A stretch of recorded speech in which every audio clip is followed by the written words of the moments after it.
Welcome to the 31st episode of the Bluegrass Blues podcast. I'm Amy. And I'm Jesse.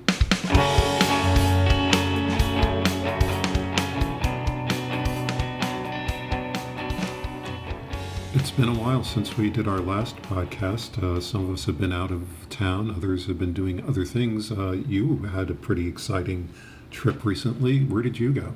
Well, I've been gone most of this hot, humid summer where our big interstate was closed down right by the neighborhood. I have been doing these house sits with Trusted House Sitters. It's an app. And you basically can go all over the world and watch somebody's cat and stay in their gorgeous house for free. They don't pay you, but you don't pay them for lodging.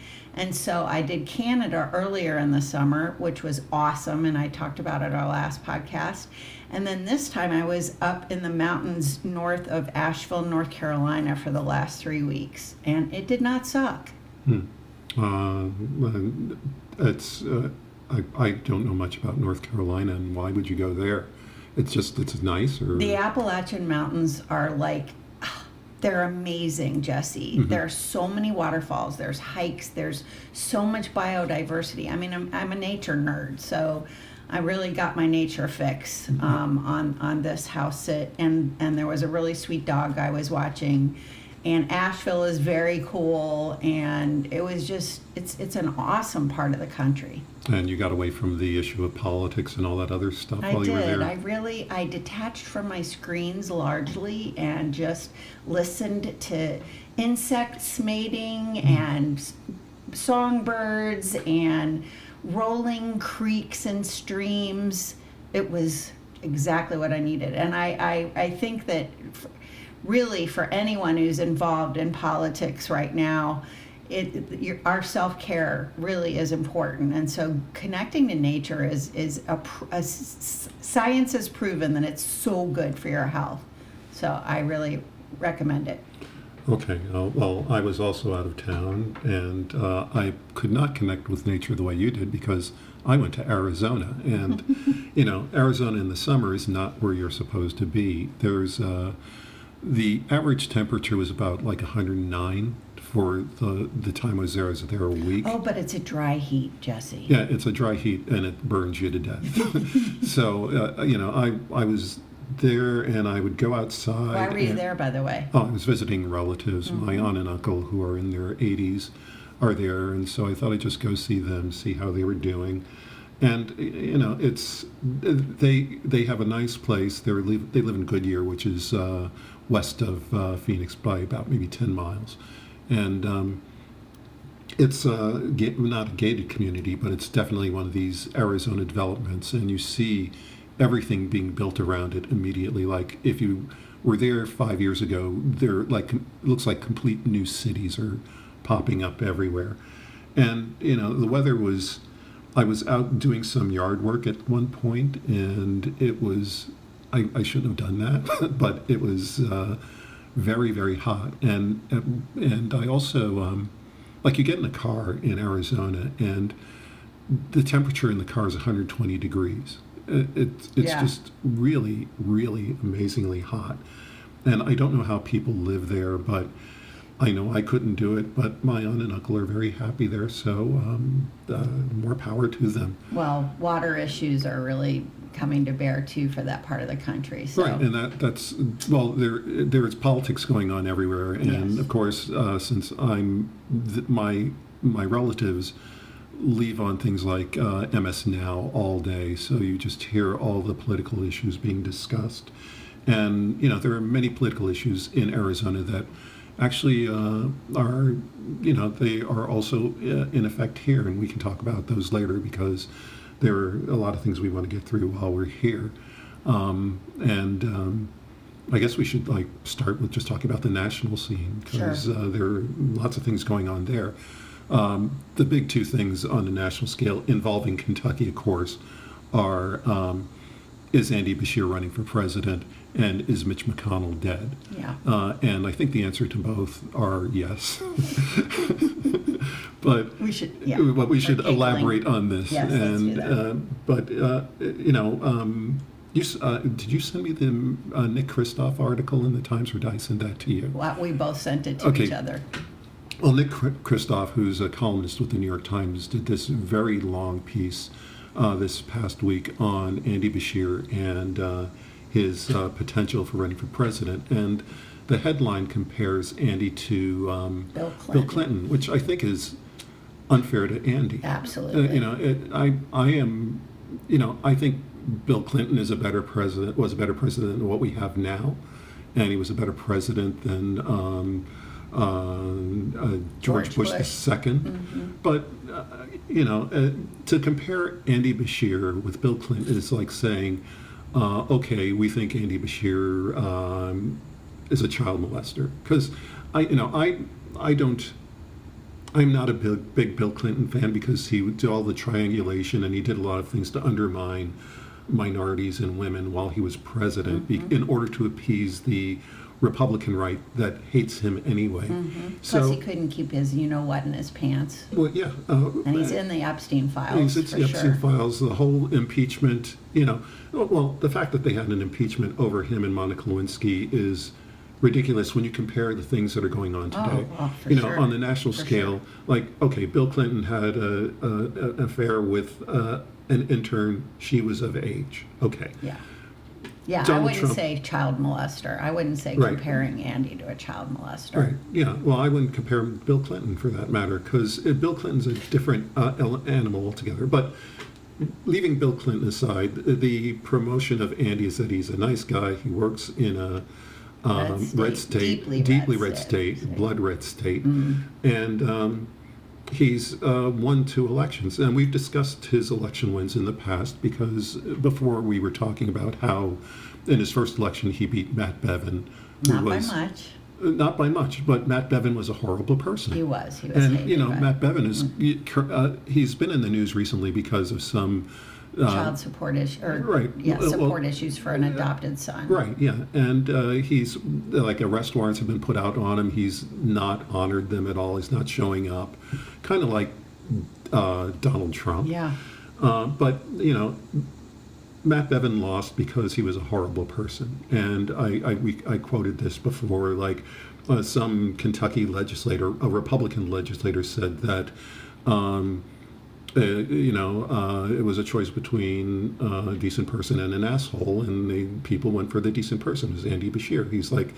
Andy Bashir is like Andy of Mayberry, as far as I'm concerned. Right. It's like, People just this folksy. are saying like that he's the good-looking Mr. Rogers. Right. Yeah. It's I don't know, but anyway. So Andy's getting good press right now. He's doing a lot of the tours around the country, and he's getting the recognition that he needs to get in order to get the nomination for the Democratic Party for president. Will he get it? I don't know. I just don't know if they consider him the safe alternative, because if you look at Democratic politics right now, they're looking for safety. They're not looking for people who are going to take action. But the voters are showing that they want people who are going to take action. Will Andy stand up to a Republican legislature that's going to be hostile to him no matter what, just because he's a Democrat? That's a question to consider. Will they demand that Andy denounce democratic socialism, which is ridiculous, because no one demanded that George Bush I or Donald Trump denounced MAGA, which is, if you want to talk extremes, democratic socialists aren't as extreme as MAGA are. Right. But it's always let's harass the Democrats for certain things, but let's let Republicans slide on these things. Right. So we'll have to see how that goes. But Andy is getting good publicity. I saw him on TV. He was interviewed in Arizona while I was there. He was on TV with Al Sharpton. So he's doing those. He's making the rounds of the people he has to make the rounds to. He's also doing like the early showing up at the future convention states. Right. So, and he's the president of the Democratic governors. Right. Yeah. We'll see. Are we going to, how the pendulum swung from Obama to this orange menace? maybe the pendulum could swing back to decency after this completely horrific, corrupt, criminal administration. Yeah. I mean, I think that's the play that people are looking at right now. But I think that this idea of there being a pendulum is really unfortunate because It is unfortunate. we are consistently going in these situations where Democrats are put in office because Republicans have screwed up things so badly in the past. Yeah. Let's go back to the Nixon days. Nixon was was going to be impeached and kicked out of office because there were actually Republicans who had integrity back then. But after Nixon, we got Jimmy Carter, who was a decent person, but he had the Iran hostage crisis, which Ronald Reagan screwed him over because Reagan made this deal with Iran that said, don't release the hostages till after the presidential election because then we'll have a better deal with you. And Reagan won the election because of that. Yeah. Reagan bought us Iran-Contra. He also bought us a new phase of racism in America because he did the circuit with the talking about welfare mothers and the young bucks buying steaks with food stamps bullshit. Mm-hmm. And Reagan was an extremely popular president. Mm-hmm. He's still seen as God in the Republican Party. And we were talking about how there are Republicans still to this day that say that they're fiscal conservatives, And which is garbage because if you look at the numbers, every time a Republican takes office, the deficits are just explode, and then and they screwed up the economy altogether because, after Ronald Reagan, it was Bill Clinton. Bill Clinton won after Ronald Reagan. Am I right? I'm gonna look that up. Wow, it's been so long because because Clinton was running against George Bush. Because after Ronald Reagan it was George Bush the first, because he beat Mike Dukakis. Yeah, George H.W. Yeah, H.W. The who actually was. I didn't have problems with George Bush, the elder. The first one. Mm-hmm. Yeah, I thought he knew what he was doing. He was a very smart man. He did not go to the extremes, although he made the worst choice for a vice presidential candidate ever in Dan Quayle from our neighboring state of Indiana. Right. And he ended up losing the election because of the economy. The economy just sucked. Bill Clinton jumped on that, and Bill Clinton won 2 terms. So then the Republicans go into their frenzy with Newt Gingrich and doing everything to undermine that. But Bill Clinton leaves office with the budget balanced. The debt is pretty much eliminated. And George Bush, instead of maintaining that, decides to give tax breaks to the rich. Yeah. And so the rich get their tax breaks. The economy goes to shit because by the end of the George Bush presidency, let's not even go to the end of the George Bush presidency.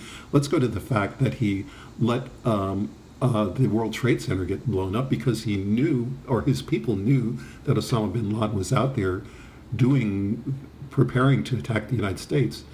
And did nothing. They just did nothing. And so, then 9/11 happens, and this is the 25th year. We're going to have the 25th anniversary this September 11th. 9/11 happens. Our rights are starting to be taken away. That's when ICE and the Border Patrol and all those other units that are now technically the enemy of the people today, that's when they started because there was this fear that was permeating throughout the country. The racism, the xenophobia. Yeah, this was all during the Bush administration. Yeah. And, Bush didn't lose because of his racism or xenophobia or all the things that he did. He lost because the economy collapsed. Right. It collapsed. Right. And the result was Barack Obama gets elected. Barack Obama fixes the economy. But is there any kind of reward for that? No, because we have people like Mitch McConnell, and we're going to talk about Mitch very soon, but Mitch McConnell, who went out of his way to make sure that the Obama presidency was a failure, which it was not. It was very successful. He obstructed there was this, all those federal judges. yeah, but he obstructed the Supreme Court. Yeah. We shouldn't have the Supreme Court majority we have today, and this No. is Mitch McConnell's fault. He said that he wanted Obama to be a one-term president. He made sure that everything was just a barrier. And not only that, with the Republican Party, which pisses me off to this day, the Democrats put all these programs through. They get them passed. Yeah. The Republicans vote against them. And then when the program passes, the Republicans are the ones who go out and make the announcement saying, look what I've done for you. Yeah. Even though they voted against things like health care. Yeah, Obamacare. Yeah, it's just this hypocrisy that the voters voters should be more responsible. People are too busy saying things like, oh, I don't have time to pay attention to politics because I have a job and I have to work. Well, the reason you have to keep working and not paying attention to politics is because all of the programs that Republicans put through make your life more difficult and force you to work more. Yes. So we go through these years of George Bush on the national level. We get into Barack Obama. He recovers the country. And the reward is, let's bring in Donald Trump. Yeah. And Donald Trump, he ran on racism the whole time, and he won big. And sexism. Racism, sexism. Because, that whole thing. Xenophobia. That's what he knows what the Republican base wants, because Donald Trump is a television junkie and he watches Fox News every day, and that's the Fox News line. So he screws up the economy.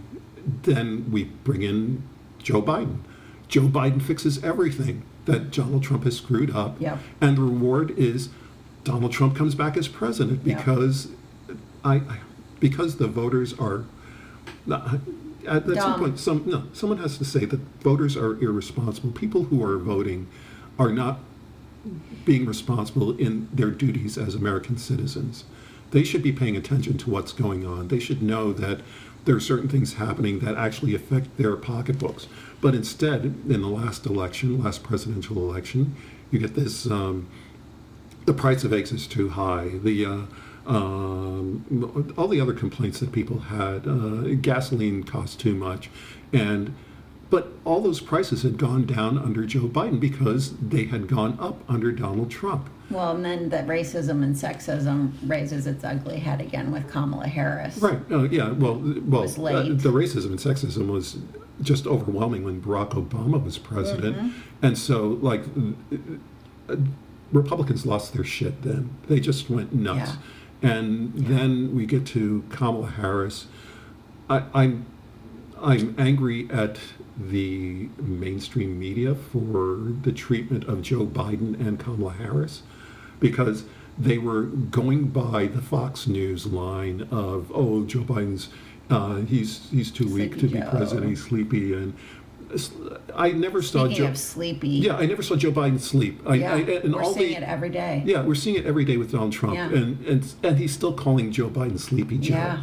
I mean, the gall of him, and it gets away with it because the national media will not point out. Well, we don't have any film of Joe Biden ever sleeping in a meeting, but just turn on anything with Donald Trump and he's dozed off. He'll be at a major sporting event, he's sleeping. He'll be in his cabinet meetings, he's sleeping. He's meeting with foreign leaders, he's falling asleep and shitting his pants and pissing himself. Yeah. But Joe Biden was incapable of being president because he was sleepy. And this is where we are now. Right. And so we're going to talk about, we were starting with Andy and then with Mitch, but you've been talking about Trump, and I want to talk a little bit about how these presidential elections affect our state. Go ahead. So right now, Trump's approval rating in Kentucky is 49%, which is relatively high to other states, right? Oh, it's like one of the highest in the country. Right.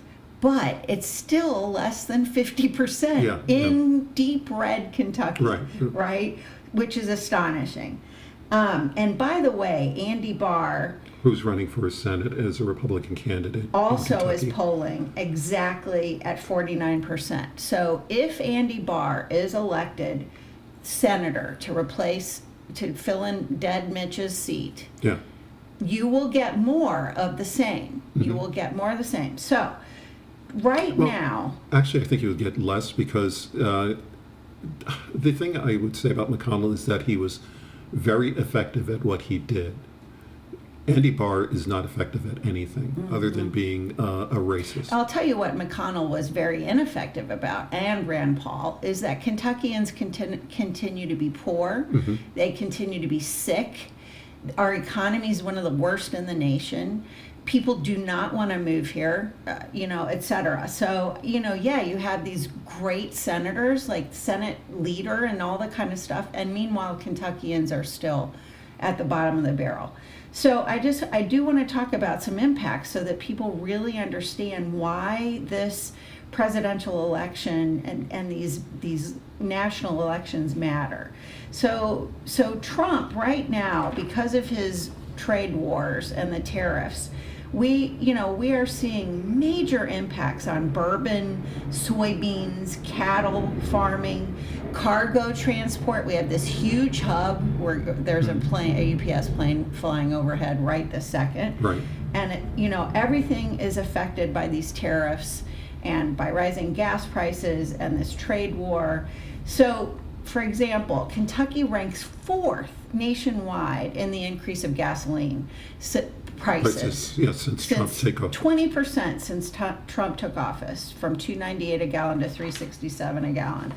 Also, Brown-Forman stock. So Jack Daniels, whom everybody knows, that's a Brown-Forman whiskey, like all the bourbons, right? Their stock price over the last 3 years has fallen by 58 to 60%. It was in the mid 70s per share, and now it's at 28.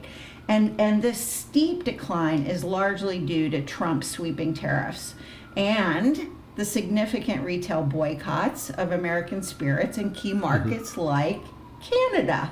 And you were in Canada. I And was. you noted Nothing. that. Yeah, if you were looking for Nothing. bourbon in Canada, you're not going to find it. Well, you're also not going to find any California wines. Yeah. I mean, it is ridiculous. So Jesse and I did a little research. Like, beef cattle farmers right now are really upset with Trump. He was going to, what was he going to do? Like, He's going to import beef, and because beef prices have gone up. Right. Oh, another price that's gone up. Right. Surprise, surprise. Right. Because beef prices have gone up, Trump has announced that he's going to start importing beef from Right. other countries, like to lower the price for consumers. Right, but it's like, what does this mean for beef farmers in America? Right. They are totally against it because it's just going to destroy them. Well, first of all, just talking about it makes the market go crazy, which is bad.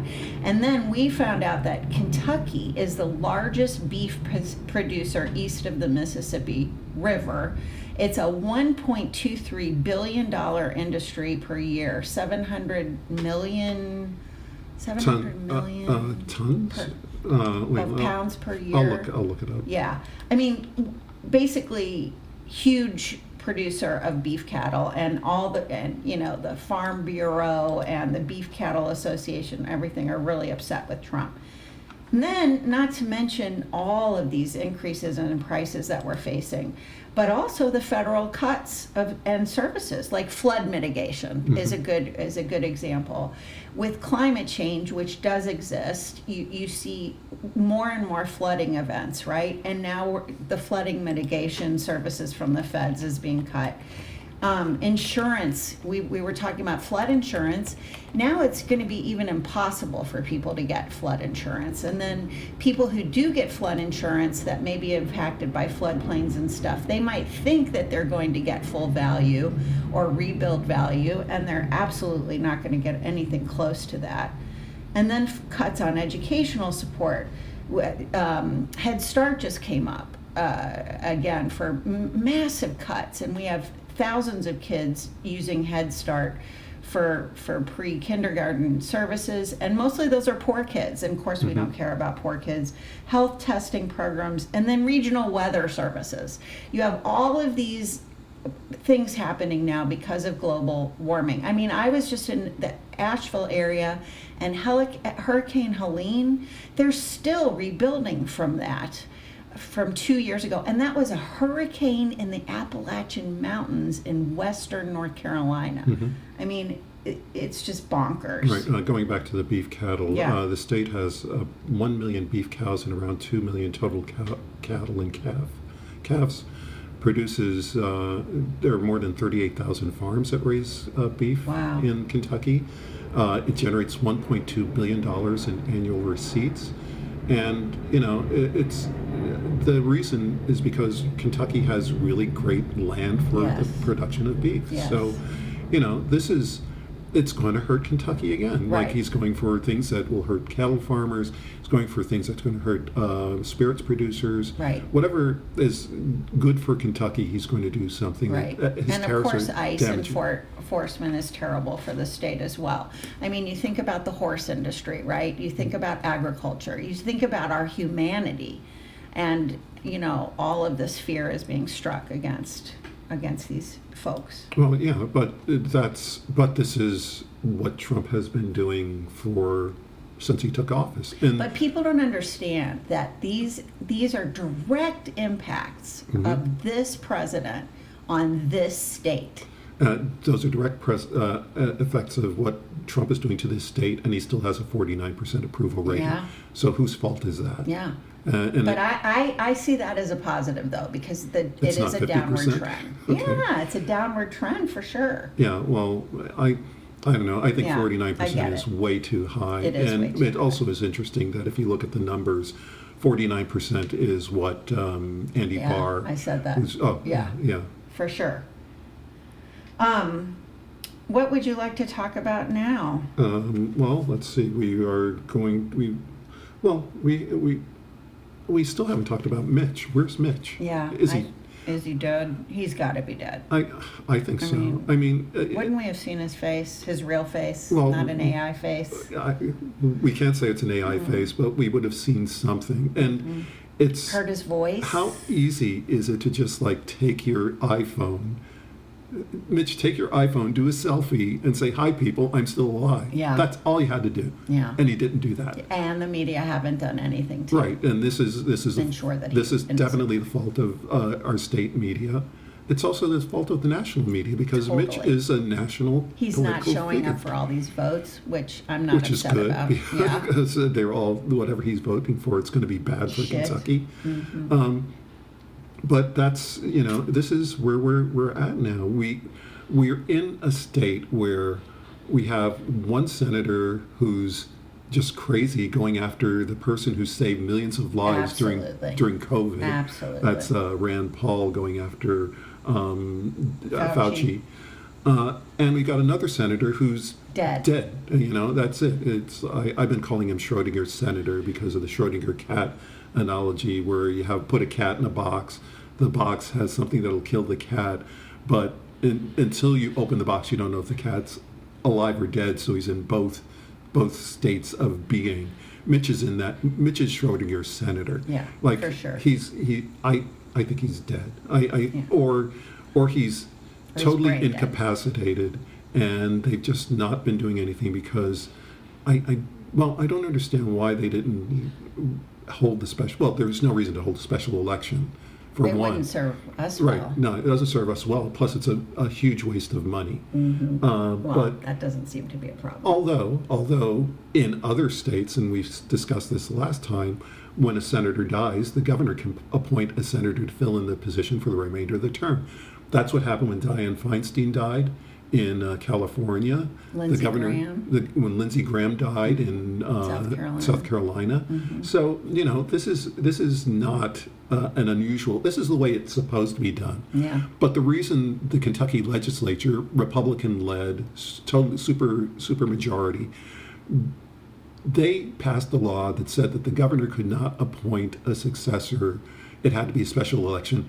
And the year they passed the law was the year that Mitch started glitching for the first time. So, it was obvious that was their point. Mitch glitches. Yeah, that they knew that he was going to go, and they didn't want a Democratic governor to name a new Well, and then again, contrast this with the treatment that Biden got, right? Right. I mean, it's unreal. Yeah, and Biden was actually like walking. Yes. Biden was on bicycles, Yeah, and they were we saying saw how him. They were saying how incapable he was.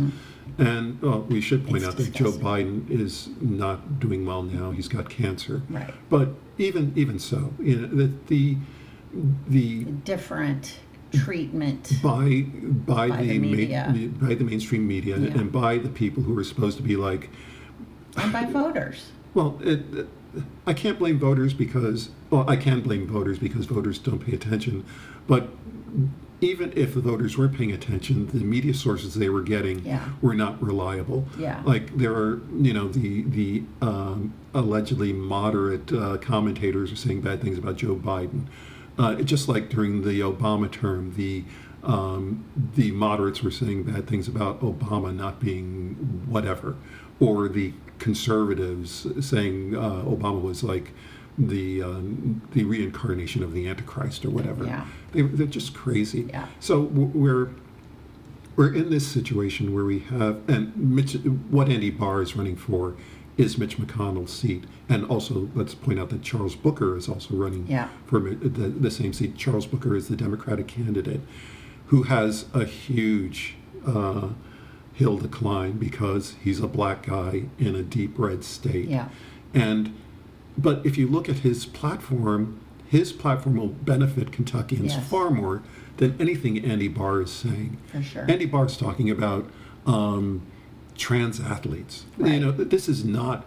Right. It is not an issue because trans athletes are not the quote unquote threat that Andy Barr says they are. And if he really believes that trans athletes are a threat, that trans athletes shouldn't be in women's sports, then why does he take the next step? Men should not coach women's sports. Men should not coach girls' sports. And the logic in that is that, well, you'd freak out a lot of people in Kentucky because the coaches of the UK and U of L women's basketball teams, they're men. The coaches of the UK and women's volleyball teams, they're men. Yeah. And these are both nationally ranked nationally ranked programs. Yeah. So, Andy Barr is just creating this. Andy Barr is using hatred to run his campaign. Yeah, and we're going to get more of the same. And again, if we keep electing these same people and expecting different results, then that's the definition of insanity. Yeah, and We're not going to get healthier. We're not going to get more educated. The economy is not going to improve. But this social war, this class war, that'll continue to. Right, and this is a Fox News division. generated fantasy. It's like I don't know if you've ever read this Superman comics, but there's this thing called the Bizarro World, and it's like they do everything opposite of what we do. So good is bad, bad is good. It's almost like what's it from Like the 1984? Oh yeah. I was Pete thinking about Morris piece. Stranger Things with the upside down, but okay. Yeah, well, we are in the upside down We're in too. the upside So, down. Yeah, but I got it. these kinds of things where they're just two different things. And Well, that's what happens when lies become, everybody's lying now, and Well- that's fascism. well, the lies are not being shot down. That's the Yeah, problem. The right. lies are there because can be. our news organizations are not attacking a liar when they see it. And Trump is when I was at I'm going back into history now, but when I was at the Washington Post, we had the column. Glenn Kessler did the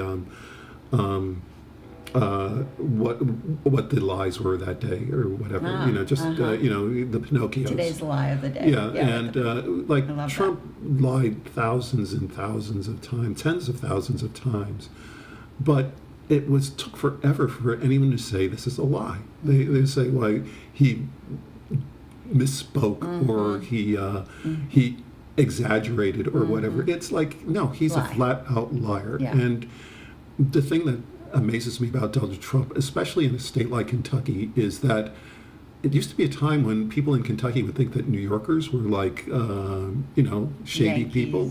Yeah. And couldn't be trusted. Yeah. And Trump's a New Yorker, Yeah. and they're totally behind him. It's Yeah. like, I compare him to like P.T. Barnum, just a huckster who, Well, he's taking all our money. I mean, literally, literally, it's not. taking all our money. He's giving our money to billionaires.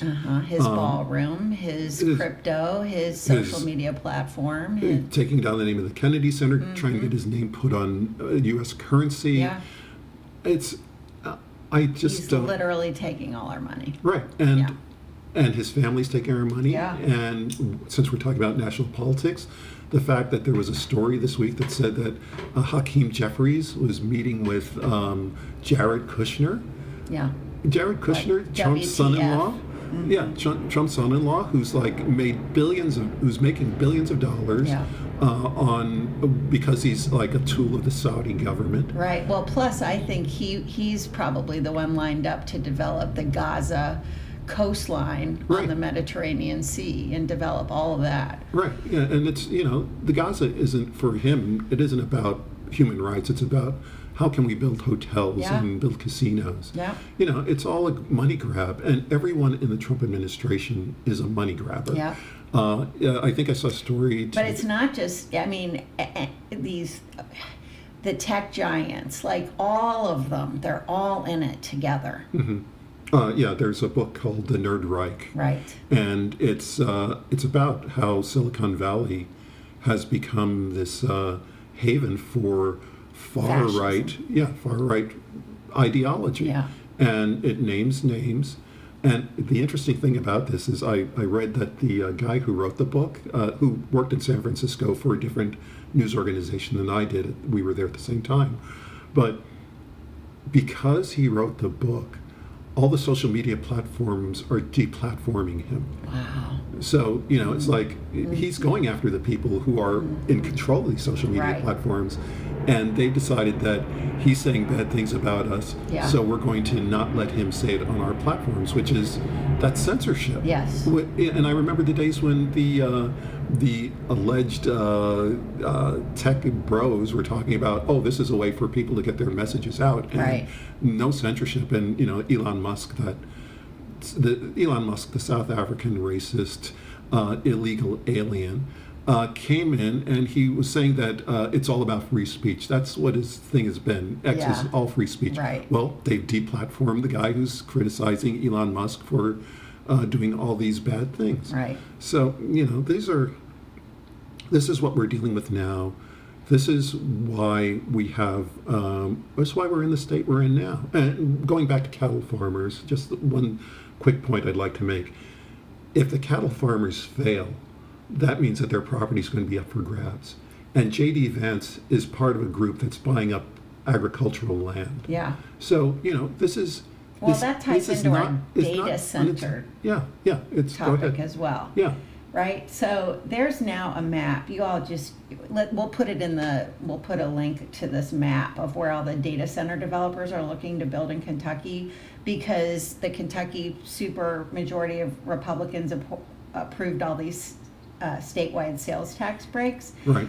I am going to list to you counties where potential and operating hyperscale data centers are going to be: Barron County, Bell County, Boyd, Carroll, Christian, Fayette, Greenup, Hancock, Jefferson, Marshall, Mason, Mercer, McCracken, Oldham, Pike, Simpson, and Wolfe County. I mean, these hyperscale data centers are going to be all over the state. And to your point about this land, I mean, come on. It's very obvious. Right. Well, the thing about the land, too, is that for the function of data centers, this is all about AI. It's about tech bros. So that a lot of tech money is going to these campaigns or to these people. But, the implication or the impact it's going to have on the community, which has been documented, is that it's going to raise electricity prices for consumers, not for the data centers. The tax breaks they're giving to these data centers are something that's also that's my tax money going to pay for these things that people don't want. Right. It's going to affect the aquifer because it's encroaching on water, which is bad for Kentucky because we'll go back to bourbon. one of the reasons bourbon is a big deal is because we've got quality water. Right, with the limestone.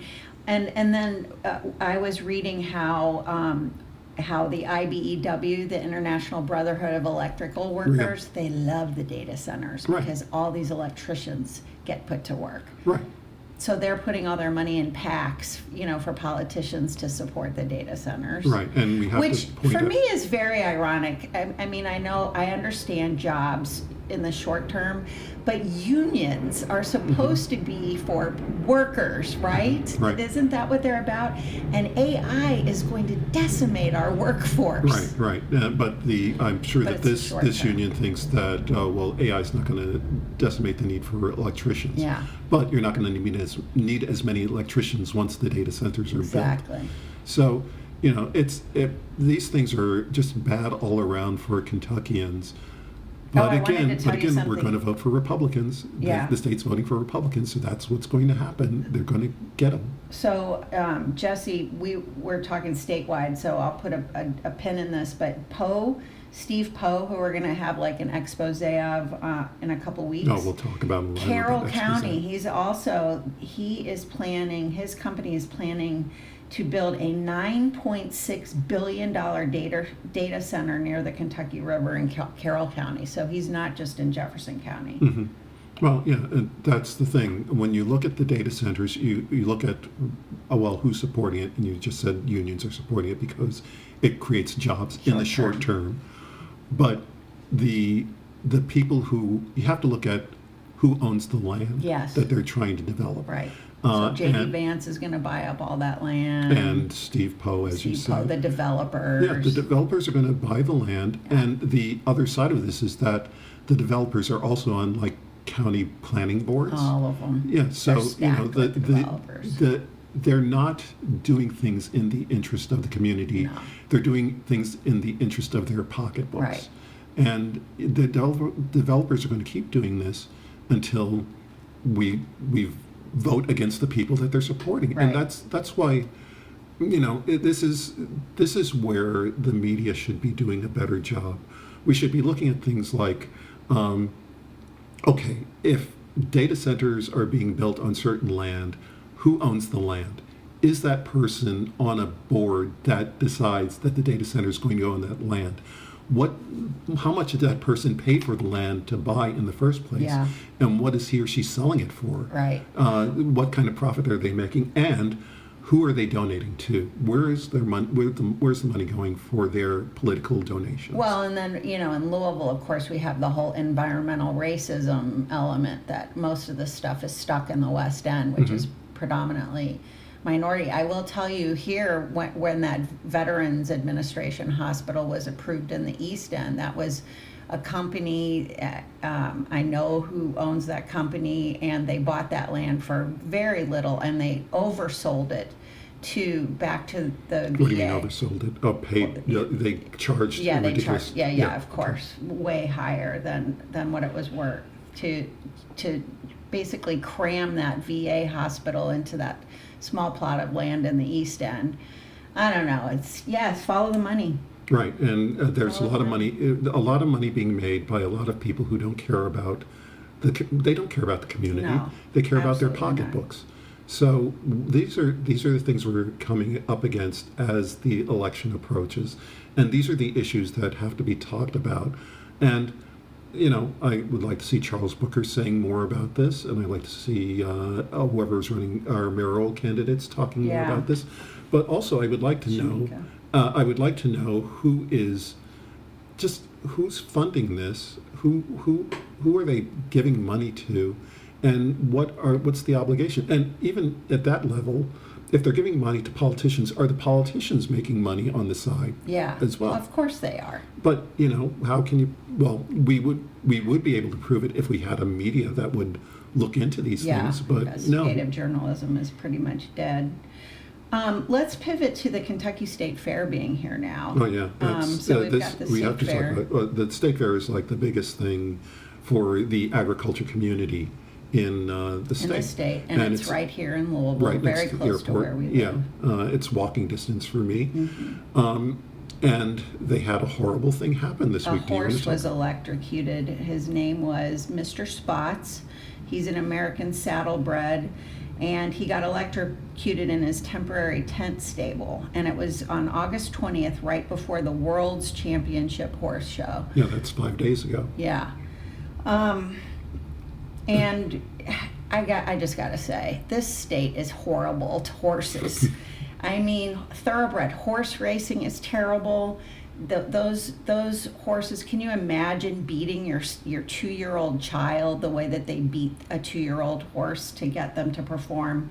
One of the things that, since you raised that, the Derby, not this past year, but the year before, one of the issues was that the jockey who won the race, at the end, you could see him viciously beating the horse down the stretch. Yeah. And if Churchill Downs really was against horse beating, they would have disqualified him, but they didn't. No, of course not. So, it's like all lip service in terms of we really care about animals. No, you don't. You care about filling up the stands for a Derby day where about 100,000 people show up for the Derby every year. Right. It brings in a lot of money. Yeah. I do want to mention that if you are coming to the Kentucky State Fair, there are all kinds of things to see. It's not just agriculture, but there's the cake contest and there's a quilting contest and all that kind of stuff. No, and my daughter and I are working the KRCRC booth, which is the Kentucky Religious Coalition for Reproductive Choice. And we've done this for several years. Of course, I've been a little bit nervous about taking my daughter to talk about abortion at the Kentucky State Fair, but fortunately the people that don't want to engage with us, they just kind of pass us by, and then the people that are excited come, and we give out Plan B, and we talk about all kinds of safe reproductive health issues that you don't always have access to. Oh, I didn't know you gave out Plan B. That's interesting. We do. Is that I'm surprised that they haven't made it illegal in the state yet. I'm sure they're talking about that. Yeah, well. But no, these are important things. Yeah. And one of the reasons that we need things like this is because of the sexual abuse that takes place in Kentucky. Right. I think there are numbers that show that we are second in the country for domestic violence. Yeah. Second in the country. And bringing that home, unfortunately, we just had 2 young women murdered at the Family Scholar House, which is run by a friend of mine, Kathy Dykstra. And they were just murdered, I think it was yesterday. they're shot to death. They were shot to death. And, Family Scholar House is this amazing nonprofit that basically builds really nice housing and then builds child care facilities and then gets subsidies so that single parents can go to college and get an advanced degree, mostly in healthcare professions, get out of poverty, get out of the cycle of violence, etc. And then, and their parents, so that their kids are also, they have really good child care facilities and really good supports for the kids. This nonprofit is excellent, and they're all over the state. And I know that she's talked to other cities and states across the country. So, now you have, we don't know who murdered the 2 young women. They're both like 20 years old. And people are already starting, and this is because this is how the news works now, right? They're already starting to blame a faulty gate or that the gate didn't lock. Which is absurd. I'm just going to, I have to break into this because I walk around Louisville all the time, and there are lots of places that have gates around them. I see gates open every day. So if they're going to blame something on an open gate, that's childish. It's ridiculous because not only that, if someone wants to attack someone, they're going to wait for a car to come and follow the gate open, just walk in after it. I've seen it done. I have a place I've spoke about my place in D.C. It's in a gated community, but there's a gate around this apartment complex. But the gates are always breaking. And every other week I get a message saying, oh, by the way, the north gate is broken. They're going to come and fix it. Or the south gate is broken. And walking a block away from here, I see gates open all the time. And when I walk by the family center that you're talking about, the gates are open all the time. Right. So, this is not Well, an issue. but here's the thing. Here's what we do in this country. We blame, you have this nonprofit that's working like hell to get resources for a segment of the population that the free market certainly doesn't care about. Mm-hmm. And they're working like hell to change the trajectory of these lives. And now they're going to be the ones that are blamed. It's like blaming an individual for the fact that she has a chronic illness, when in fact, the reason she has a chronic illness has a lot to do with environmental conditions and things like that. No, we're going to blame the nonprofit. So and then I'm really, you have babies now that don't have their mothers. Well, the other issue is we're talking about they're going to blame nonprofits, but they're never going to say anything about reducing the number of guns Never. in this state. No. Which, if you said, well, we're going to take away a gun, or no, don't even say we're going to take away a gun, because you're not going to do that at all. If you're going to say, well, we're going to make you have to do more to get a gun, that's like, oh no, you're violating my Second Amendment rights and tyranny and all this other stuff. And okay, since I'm going to go into the Second Amendment bullshit now, whenever you hear the Second Amendment advocates talk about, we have to have our guns because we don't want the government to do bad things. Well, ICE is running around picking people off the streets. I don't see these Second Amendment people out there, these goobers with their machine guns or whatever, their automatic rifles out there protesting ICE. No. Plus, if as we know, as black people continue to learn, get more guns and get trained to use their guns safely, a posse of black people with guns. Oh, come on. You'd lose their shit. Of course. It's so the Second Amendment rights don't work for, The Second Amendment rights are for white males. Yeah. That's what it's about. And if you're going to talk about guns, and they're the ones that kill people. It's not those white males. They're the ones. Those are our domestic terrorists too. Yeah. Well,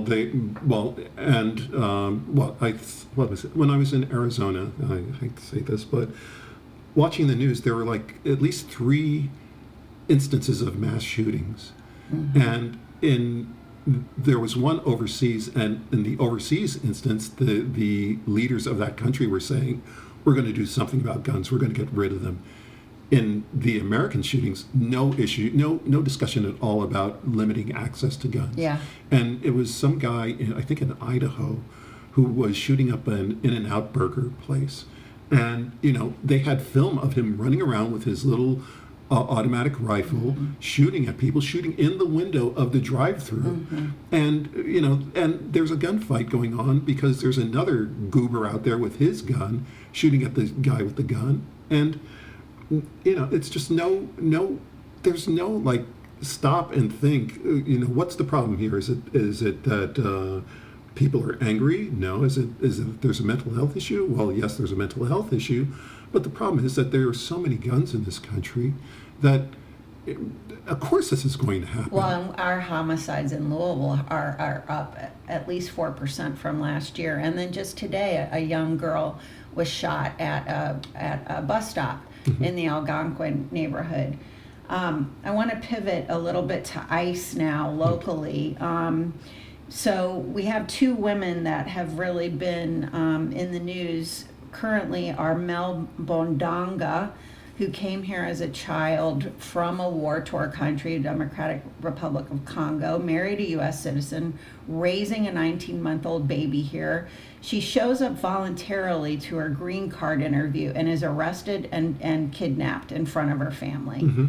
Complying with the law should not cost a mother her freedom. She didn't do anything illegal. Well, that's the thing. And they're talking about people coming in illegally or not obeying our laws. Here's a person who obeyed the law, and her reward is that she's taken away by these goons. Right. This Trump-led Gestapo is what it is. That's what it is. And then we had Sarafina Burkirwa, who's a nonprofit executive, very highly regarded. She's from Uganda originally. And on July 22nd, she was abducted. She was kidnapped at the airport. And it ends up that she has sickle cell anemia and didn't have her medicines. And eventually they got her out of there, and she's in the hospital getting treated. Again, completely law-abiding person Right, here. but this is the thing And about... this is what we're focused on. This and trans athletes. And we have to blame our mayor for these ICE instances because, Craig Greenberg is the mayor of Louisville. He's And we're going to talk about him, the mayoral stuff, a lot on the next one. Yeah, but he's a pretend Democrat. I would say that he's, how Republicans say rhino, Republican in name only. As you said, he's a dino. He is totally a dino. Yeah, the unfortunate thing is that he's not a dino as in a dinosaurus who's, extinct. No. These people are all too present. But he's a dinosaur in his thought process. Yeah, I like that. He's somewhere in the 1950s where all of these things were acceptable, like oppressing minorities was the thing to do. He's Jewish. Yeah, that's the thing. I don't want to bring that up, but the fact is that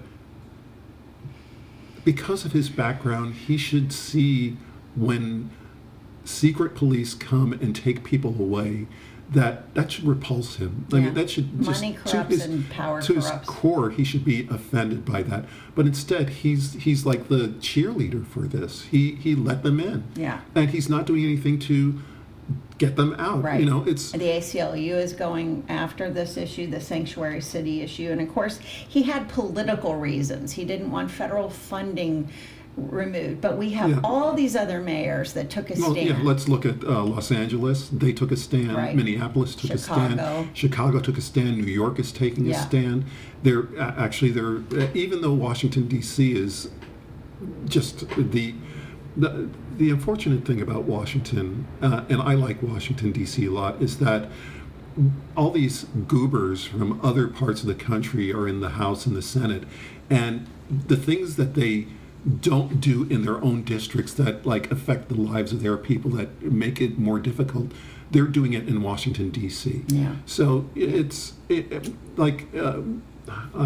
never mind. I'm going off on a tangent again, but so we started with the national, we went to the state, and we are going to spend the next podcast. We will be talking more about Steve Poe, who owns this land on which the current mega data center is being built in Western. I don't know much about Steve Poe, so and we're also going to talk about Craig and Shamika. Shamika Parrish Wright is also running for mayor, and I'm hosting. Well, you should tell us a little about her right now before we go into the good stuff. Yeah, no, it's just Shamika's. Yeah, as you said, she's Louisvillian. She's a mother. Community organizer, mother. She has been unhoused in the past. She runs a very upstanding nonprofit called Vocal Kentucky, which again is working for the people, doing things for unhoused people, working on the poverty, working on real issues for real people. And she's been doing this for decades. She's the real deal. She's also very smart, and she serves on the Feed Louisville board with me as well, which is a nonprofit that's tackling hunger in town. Imagine that. And she's running for mayor, which, and in reality, right now, her odds are not good. But this is why we're going. This is how I feel. She won the day that she declared her run. She won. And we need people of color, we need black folk, we need women, we need good folk running in every race, everywhere. School boards, county commissioners, these planning commissions, all of it. We need people to run. So, and she, she is the real deal. And she come out tonight at our thing, although I don't know that we'll be posting this before we have that. Well, she is having a get-together tonight, a fundraiser in Old Louisville. Right, so that right here. I'm going to go, you're going to go. Yeah. And there's plenty of ways to support her campaign. Putting a yard sign up. Mine got stolen for the primary, but I'm going to get another one. Oh, did you know? Here's something that you probably didn't know. You know that they're doing construction on the road that she's supposed to be speaking at tonight? There's like gates that you can't drive through that street Oh now my today. God. Well, and that happened on election day. We have a polling place right here in Ormsby, and the road construction prevented people from driving in and being able to vote. See, now I'm at the point of thinking, is this intentional? Yeah, I mean, I hate it just happens to be this. today, because I walked by there yesterday, and the road was, you could just walk through. Today, I walked by, and there's barriers on the street. Oh my God. So, there's something shady going on Yeah. here, and the mayor is not going to respond to it, obviously. The local media isn't going to check it out, obviously. So these are everything's I'll an take uphill. some It's an photos up. and stuff. We can post some Yeah, stuff. it's an on uphill social climb. media. It's It's just- ridiculous. Yes, All right, I want to go to the good stuff. there's good stuff. Former NFL player Colin Kaepernick, thank you, was named the Muhammad Ali Center 2026 Humanitarian of the Year. And so he'll be coming to Louisville soon and getting this award. Okay, so let's talk about Colin Kaepernick for those who don't know who that is. He was a quarterback for the San Francisco 49ers in the not that long ago. No. It was he still could be playing today, but Well, he's and getting older. But he was very vocal during the Black Lives Matters. Floyd, And he Taylor, was the 2020. person who took a knee during the a knee. national anthem, along with other players. The NFL decided that this person is, they were against anyone standing up for black people, obviously, because NFL is owned by billionaires. They're all Or billionaires. kneeling for them. Kneeling, in this case. yeah, right, or showing support on behalf of oppressed communities. Yeah. He was run out of the NFL. Yeah. No one would pick him up, and he was a quality quarterback. Oh, yeah. Meanwhile, there's a quarterback in New York who went to the Trump rally and did his political thing. No complaints at all from the NFL because I don't know. It's just there's this double standard. Colin Kaepernick is a humanitarian. Yes. He stood for something, Yes. and he paid the price A for it. great sacrifice. Yeah, he was a multi-million-dollar Yes. quarterback, and he lost it because he actually said that shooting black people in the streets is not right. Right. And the NFL found that offensive. Right. So that tells you what the league is all about. Right. So I want to tell you about, sometimes I hear from people that they want to help or they want to do stuff and they don't know what to do. So I do want to say that there are many ways to volunteer, especially leading up to the elections in November. So if you go to, and we'll put the link in the show notes too, kydemocrats.org, and after that it says take-action. There's a whole page that talks about, current ways to volunteer. You can canvass and you can door knock. You can do voter registration. You can do student and local campaigns. You can do county party engagement. We have 120 counties in Kentucky, which is crazy. Right. And they all need help building grassroots support. So there's just a ton of ways to volunteer to get the folks elected that we want to get elected. And you can see why voting matters and why voting well matters, right? That's all we're talking about. Also, I've mentioned Louisville Surge, showing up for racial justice. This is for white people showing up for racial justice.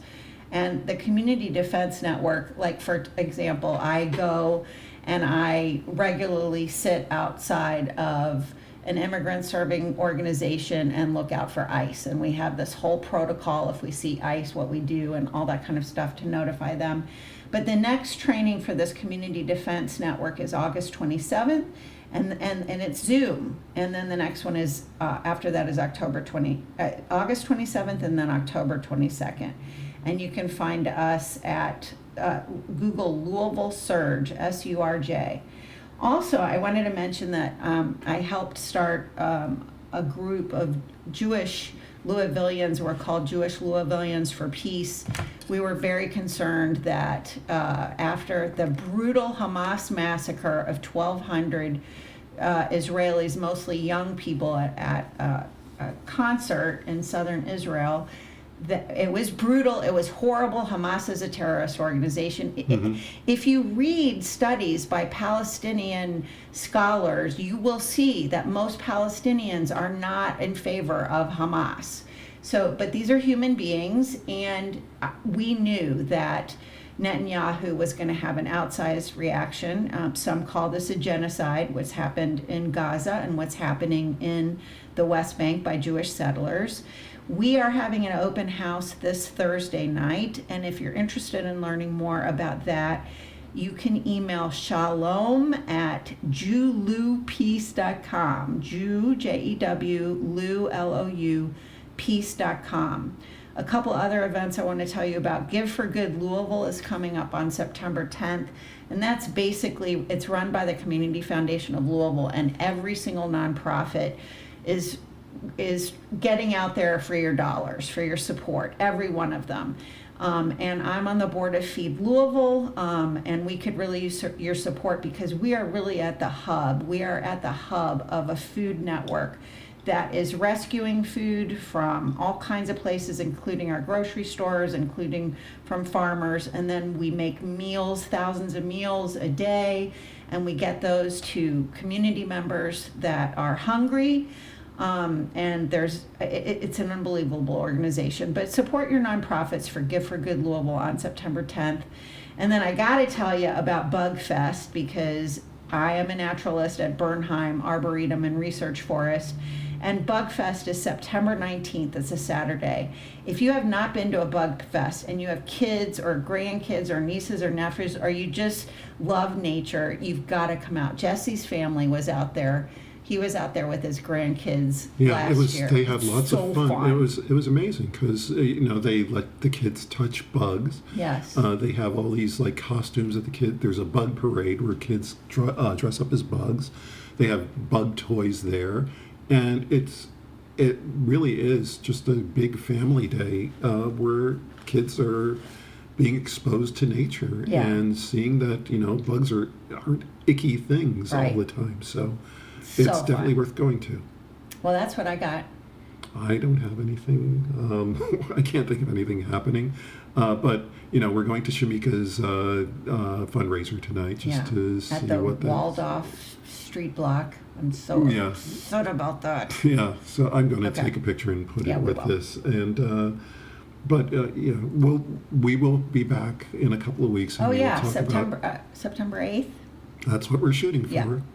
To see, what the state of the country is at that time. We're going to talk about the mayoral election more and about Steve Poe, who's benefiting on these multi-billion-dollar data centers. And we should at some point also talk about just the tech industry in general, because they're doing some really bad things to the country. And they had this propaganda they gave when they started out about how they're going to serve the public and all this other crap that they were saying, pretending to be caring about humanity, but they censor people who say bad things about them. They are responsible for kids killing themselves. I mean, Meta just lost a big lawsuit because kids are committing suicide because the things that social media are done are bad for children. Yes. But knowingly, scientifically proven bad. Right. And they're doing it anyway because they have actutuales that discuss the cost-benefit analysis of that. And it's like not the humanity of it. A dead kid isn't going, if it's a balance between a dead kid or making $1 billion, they're going to go for the $1 billion. Like the Pinto, remember? Yeah, I remember the Pinto. I had one. Oh my God! For those who don't know what a Pinto is, it's not a horse. It's not a bean. It's a. What is a bean? It's a Ford compact car, and one of the things about the Pinto was that if you were hit from the rear, it would blow up because the gas tank was just exposed, and that was a Pinto. That was my first car. Wow. And it broke down on the highway, so I can tell you that they were bad cars. You got rid of it before it exploded on you. Yeah, well, I actually didn't get rid of it. It just decided to die on me. Yeah. So. But again, that was a situation where Ford. I mean, they knew there was a problem. Yeah. And they didn't give a fuck. Yeah, right. Until they got caught. Right. Until they got sued. Right. And that's what's happening with these these social media companies, and I don't think they care because, if they are fined $1 million, well, what's it? Zuckerberg has $200 million, no, $200 billion. If Twitter does something, Elon Musk has $1 trillion. It's not even a penny. Yeah, right. It's not even. It's not anything to them, and they don't care what happens as long as they make their profit, or as long as they take money from people who don't have money. They're cool. It's an addiction. There's a wealth addiction. I know there's a book written that's called Wealth Addiction, but we don't have to. We can end on the positive note, right? Right. What's the positive note? I already did. Okay. Well, there's lots of good stuff going on. Go and be healthy. Get out in nature. Come to some of these events. Volunteer. Be a part of what we're talking about to ensure that fascists don't completely destroy our society and our humanity at the same time. And I would also say, just pay attention, people.